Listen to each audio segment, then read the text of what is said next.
अस्सलाम वालेकुम स्टूडेंट्स। आज की वीडियो के अंदर हमने डिस्कस करना है फाइनल टर्म एग्ज़ाम्स 226 के अंदर मोस्ट इंपॉर्टेंट पॉइंट्स को डिस्कस करेंगे। बहुत सारे स्टूडेंट्स को ये तमाम प्रॉब्लम जो है वो फेस करने को मिलती हैं और मिड टर्म के अंदर भी बहुत सारे स्टूडेंट्स ने इन प्रॉब्लम को फेस किया था।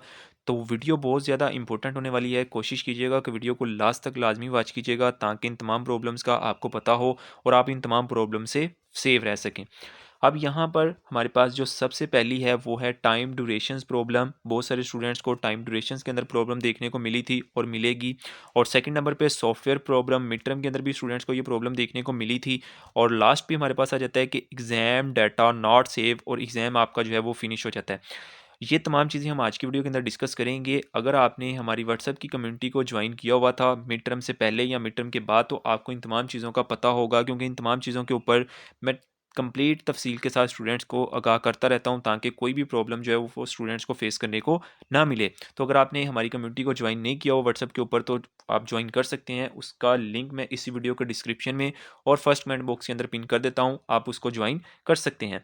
यहाँ पे सबसे पहले हम यहाँ पर देखते हैं कि टाइम ड्यूरेशंस प्रॉब्लम स्टूडेंट्स को क्यों देखने को मिलती है। मिड टर्म के अंदर भी स्टूडेंट्स बता रहे थे कि उनको चीज़ें आती थी लेकिन विदाउट चॉइस होने की वजह से वो टाइम नहीं मैनेज कर पाए और उनका पेपर जो था वो काफ़ी हद तक रह चुका था, मिस हो गया था। ठीक है, अब यहाँ पे आपको फाइनल टर्म के अंदर भी ये चीज़ तमाम चीज़ें देखने को मिलेंगी, क्योंकि आपके पास जो टोटल टाइम ड्यूरेशन है वो है 90 मिनट्स, यानी कि 1.5 घंटा है आपके पास।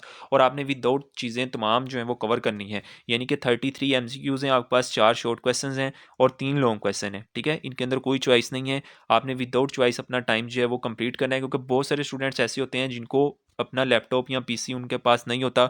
उन लोगों ने अपनी कीबोर्ड के ऊपर प्रैक्टिस ही नहीं की होती। वो जस्ट एग्जाम के अंदर जाकर जब वो टाइप कर रहे होते हैं, मैं अक्सर स्टूडेंट्स को देखता हूँ कि वो उन उसके ऊपर जो टाइपिंग कर रहे होते हैं ना, एक एक वर्ड देख के लिख रहे होते हैं। जो जो इनकी स्पीड एक एक वर्ड देखने लिखने वाली होती है, उनके लिए टाइम मैनेज करना थोड़ा सा मुश्किल होगा। तो यहाँ पे मैंने आपके लिए टाइम टेबल बना दिया कि आपने इस सीक्वेंस के मुताबिक चलना है, तो इंशाल्लाह आप अपना पेपर जो है वो कवर करने में कामयाब हो जाएंगे। स्पेशली मैथ के स्टूडेंट जो होते हैं उनको ये प्रॉब्लम बहुत ज़्यादा देखने को मिलती है, क्योंकि उनके क्वेश्चन काफ़ी ज़्यादा टाइप करने वाले होते हैं और मैथ टाइप पे पहले टाइप करने वाले होते हैं, फिर एमएस वर्ड पे लाने वाले होते हैं। उनका प्रोसेस थोड़ा सा लेंथी होता है और उनके क्वेश्चंस भी काफ़ी ज़्यादा एक्सप्लेनेशन वाले होते हैं। ठीक है, तो उनको ये टाइम ड्यूरेशन के अंदर बहुत ज़्यादा प्रॉब्लम मिड टर्म के अंदर भी देखने को मिली थी। तो मैंने कोशिश किया कि इस दफ़ा मैं इसके ऊपर लाजमी वीडियो बनाता हूँ ताकि तमाम स्टूडेंट्स तक मेरी आवाज़ पहुँच सके और तमाम स्टूडेंट इससे अवेयर हो सकें। ठीक है, अब यहाँ पर मैंने यहाँ पे आपके लिए टेबल के अंदर टाइम एडजस्ट कर दिया है कि आपने जितने भी आपके पास एमसीक्यूज आपने आते हैं, आपने 30 मिनट्स में वो कंप्लीट करने हैं। अपने 33 एमसीक्यूज जो हैं वो आते हैं नहीं आते हैं, आपने 30 मिनट्स के अंदर लगाकर उनको सेव कर देना है ताकि आपके माइंड का सिग्नल पहुंच जाए कि मेरे एमसीक्यूज जो हैं वो कवर हो चुके हैं।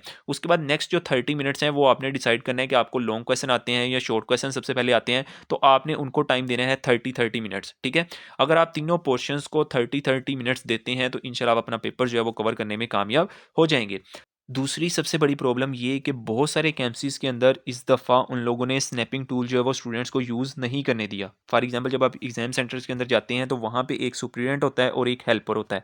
ठीक है, जो सेंटर में निगरानी कर रहा होता है वो हेल्पर कर रहा होता है। ठीक है, जो सुपरिटेंडेंट के साथ हेल्पर होता है वो आपके कैंपस का भी हो सकता है या वो कोई भी हो सकता है जो कि बिल्कुल न्यू होता है, बिगिनर होता है। ठीक है, वो जो हेल्पर होता है ना, उन उसने बहुत सारे कैंपसेस में इस दफ़ा ना बहुत सारे हेल्पर्स ने क्या किया, एक स्नैपिंग टूल यूज़ नहीं करने दिया। हालांकि वीयू ने ऐसा कभी भी नहीं कहा कि आप स्नैपिंग टूल यूज़ नहीं कर सकते। वो तो बल्कि कहते हैं कि अगर आप मैट टाइप के ऊपर कोई चीज़ लिख रहे हो उसको एमएस वर्ड के ऊपर लेके आओ, एमएस वर्ड की पिक्चर बनाओ और आप जो है एग्जाम के नीचे पेस्ट कर दो। मिड टर्म के स्टूडेंट्स ने आकर मुझे बताया कि सर हमें हमारे कैंपस के अंदर स्नैपिंग टूल इस तरह से यूज़ नहीं करने दिया, जिसकी वजह से हमारी बहुत सारी चीज़ें जो थी वो मिस हो गई थी, जो हम स्नैपिंग टूल के जरिए जो है मैथ का पेपर जो है वो सॉल्व कर सकते थे।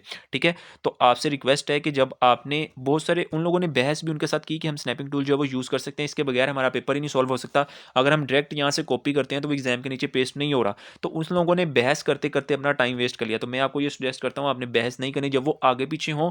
अगर आपके कैंपस के अंदर ये स्नैपिंग टूल यूज़ करना अलाउ नहीं कर रहे वो, तो जब वो आगे पीछे हों तो आप स्नैपिंग टूल यूज़ करके अपनी जो है वो आंसर वहाँ पे पेस्ट कर सकते हैं। आपको मार्क्स जो है वो मिल जाएंगे। दूसरी सबसे बड़ी प्रॉब्लम ये है कि बहुत सारे जो हैं वो सुप्रीडेंट आपके हेल्पर जो क्या करते हैं, वो देखते हैं कि अगर फॉर एग्जाम्पल जब आप अपने पीसी पे जहाँ पे बैठते हो, आपका मैथ का पेपर होता है और आप देखते हो कि इसके अंदर मैथ टाइप ही नहीं है। ठीक है, आप जब अपने हेल्पर को या सुप्रीडेंट को कहते हो कि मेरे पीसी के अंदर जो है वो मैट टाइप नहीं है, वो कहता कहता है कि आप इसको एमएस वर्ड के अंदर जो है ना वो मैथ की क्वेश्चंस टाइप करना शुरू कर दो, वहाँ पे भी आपकी सॉल्व हो जाएंगी। तो आपने बिल्कुल भी अपने साथ कंप्रोमाइज़ नहीं करना, क्योंकि आपका टाइम ड्यूरेशन जो है वो इस दफ़ा विदाउट चॉइस एग्जाम है। तो आपके लिए टाइम मैनेज करना, मैथ के स्पेशली स्टूडेंट्स को मैं ये बता रहा हूँ, ठीक है, क्योंकि किसी भी डिपार्टमेंट में आप रखो तो उसके अंदर आपकी मैथ की एक लाजमी बुक होती है, ठीक है। तो उसके अंदर आपको ये प्रॉब्लम देखने को मिल सकती है कि जब आप एमएस वर्ड के ऊपर ये क्वेश्चन टाइप करोगे ना, उसके ऊपर आपका टाइम बहुत ज़्यादा लगता है, ठीक है, और आप उस सीक्वेंस के मुताबिक लिख भी नहीं सकते, ठीक है। तो आपने बिल्कुल भी कंप्रोमाइज़ नहीं करना, आपने कहना है कि मेरी काइंडली सीट जो है ना वो चेंज कर दें, मैंने इस सीट के ऊपर बैठ के पेपर नहीं देना। उसकी रीज़न ये है कि जब मैथ टाइप ही उसके अंदर नहीं होगा, जब आप एमएस वर्ड के ऊपर इक्वेशंस टाइप करोगे तो आपका टाइम जो है वो ज़्यादा ज़ाया होगा, ठीक है। तो आपने कोशिश करनी है कि अपने एग्जाम में जब बैठो तो अपने पीसी के अंदर अगर मैथ का पेपर हो या एमजीटी का पेपर हो या कोई भी हो, तो आपने देख लेना है कि उसके अंदर मैथ टाइप लाजमी होना चाहिए, ताकि आप इजीली जो है वो उसके अंदर लिख सको। उसके बाद बहुत सारे स्टूडेंट्स को मिड टर्म के अंदर, जो स्पेशली न्यू स्टूडेंट्स थे, उनको ये प्रॉब्लम देखने को मिली थी, उनके कीबोर्ड के बटन ही नहीं चल रहे थे। जो ओल्ड स्टूडेंट्स हैं उनको तो पता है, जब एग्जाम सेंटर के अंदर स्टूडेंट्स को इंटर किया जाता है 5-10 मिनट पहले, तो आप अपने कीबोर्ड और माउस वगैरह सारा कुछ चेक कर लेना। जो न्यू स्टूडेंट्स थे उन लोगों ने चेक नहीं किया, उन लोगों को ये प्रॉब्लम देखने को मिली, किसी का कोई बटन नहीं चल रहा था, किसी के माउस का जो है वो क्लिक अच्छे तरीके से नहीं हो रहा था, ठीक है। उनका यहाँ पे टाइम बहुत ज़्यादा चेंज हुआ, कीबोर्ड ला के उनको देने में टाइम लगा, ठीक है, उनका माउस चेंज करने में टाइम लगा, तो वो उनका टाइम ड्यूरेशन उनके पेपर्स के एग्जाम में से ही निकाला गया था, ठीक है। तो ये कोशिश किया करेंगे, ये तमाम चीज़ें जो है वो अपनी टाइमली जाके चेक कर लिया करें और फिर अपना एग्जाम जो है वो स्टार्ट किया करें। और लास्ट सबसे इंपॉर्टेंट बात ये कि बहुत सारे स्टूडेंट्स के साथ ये मसला आता है कि एग्जाम डाटा नॉट सेव और एग्जाम जो है वो आपको फिनिश हो जाता है। स्टूडेंट्स क्या करते हैं कि अपना एमएस वर्ड को ओपन करते हैं और यहाँ से क्वेश्चंस उठाते हैं और उसका आंसर यहाँ पे टाइप करना शुरू करते हैं, पहले का भी लिख लेते हैं, दूसरे का भी लिख लेते हैं, तीसरे का भी लिख लेते हैं, और कहते हैं कि हम जो है ना वो लास्ट पे जाके तमाम आंसर जो है वो अपने एग्जाम के नीचे जाके पेस्ट कर देंगे। सबसे बड़ी बेवकूफ़ी आपकी ये होती है कि अगर अल्लाह ना करे आपकी एग्जाम्स के टाइम लाइट चली जाती है या आपके पीसी के अंदर कोई मसला वगैरह बन जाता है, तो जो एग्जाम के नीचे चीज़ें सेव होती हैं ना वो आपकी सेव ही रहती हैं। जो आपने एमएस वर्ड और मैथ टाइप के अंदर चीज़ें सेव की होती हैं ना, वो जब आपका पीसी की लाइट चली गई या कोई भी मसला बना है, तो आपका पीसी भी अगर चेंज करना पड़ जाता है, तो ये चीज़ें आपकी जो है वो आपको दोबारा टाइप करनी पड़ेंगी, ठीक है। तो यहाँ पे स्टूडेंट्स का सबसे बड़ा मसला होता है कि जब आप एक क्वेश्चंस को टाइप कर लो, फौरन उसको कॉपी करो और अपने एग्जाम्स के नीचे जाकर पेस्ट कर दो, ताकि वो आपका सेव हो जाए। जो चीज़ आपने सेव कर दी है, चाहे आपका पीसी चेंज किया जा रहा है, चाहे आपकी लाइट चली गई है, कोई भी मसला मसाइल बनता है, तो आपका जो एग्जाम के नीचे सेव चीज़ें होती हैं वो आपकी सेव ही रहती हैं, ठीक है। और दूसरी सबसे बड़ी बात ये है कि स्टूडेंट जो है वो एग्जाम के अंदर टाइम्स को मैनेज नहीं कर पाते और दूसरा टाइम के ऊपर तवज्जो भी नहीं देते, ठीक है।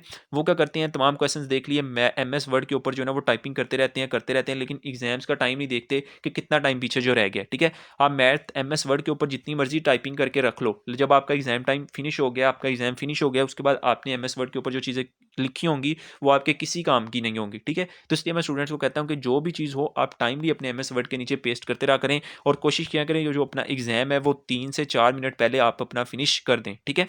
बहुत सारे स्टूडेंट्स ये भी कहते हैं कि हमारा जो है वो एमएस वर्ड के ऊपर टाइपिंग कर रहे थे, लेकिन पीछे से हमारा एग्जाम जो है वो फिनिश हो गया था, और हम जब दोबारा जाके चेक किए तो एग्जाम हमारा जो फिनिश हो चुका था, तो क्या हमारा एग्जाम जो है वो सेव हो जाता है। तो आपने जितने क्वेश्चन उतने पेपर्स के नीचे सेव किए हुए थे वो सेव हो जाते हैं, जो आप एमएस वर्ड के अंदर टाइप कर रहे होते हो वो चीज़ें आपकी बिल्कुल जो है वो ज़ाया जाती हैं, ठीक है। तो आई होप कि आपके जो तमाम पॉइंट्स है वो क्लियर हो गए। इसके अलावा अगर आपका कोई क्वेश्चन हो तो अपने कमेंट सेक्शन में लाजमी पूछ लेना, इंशाल्लाह उसके ऊपर मैं कंप्लीट डिटेल के साथ आपको वीडियो प्रोवाइड कर दूंगा। इंशाल्लाह मिलेंगे नेक्स्ट वीडियो के अंदर। अगर आपका कोई क्वेश्चन हो तो कमेंट सेक्शन में पूछ लीजिएगा। अगर चैनल को बिना सब्सक्राइब किए वीडियो को वॉच किया था तो चैनल को सब्सक्राइब कर लो, बेल आइकन को प्रेस कर लो। इंशाल्लाह नेक्स्ट वीडियो के अंदर मिलेंगे, तब तक दें मुझे इजाज़त, दुआओं में याद रखिएगा। अल्लाह हाफिज़।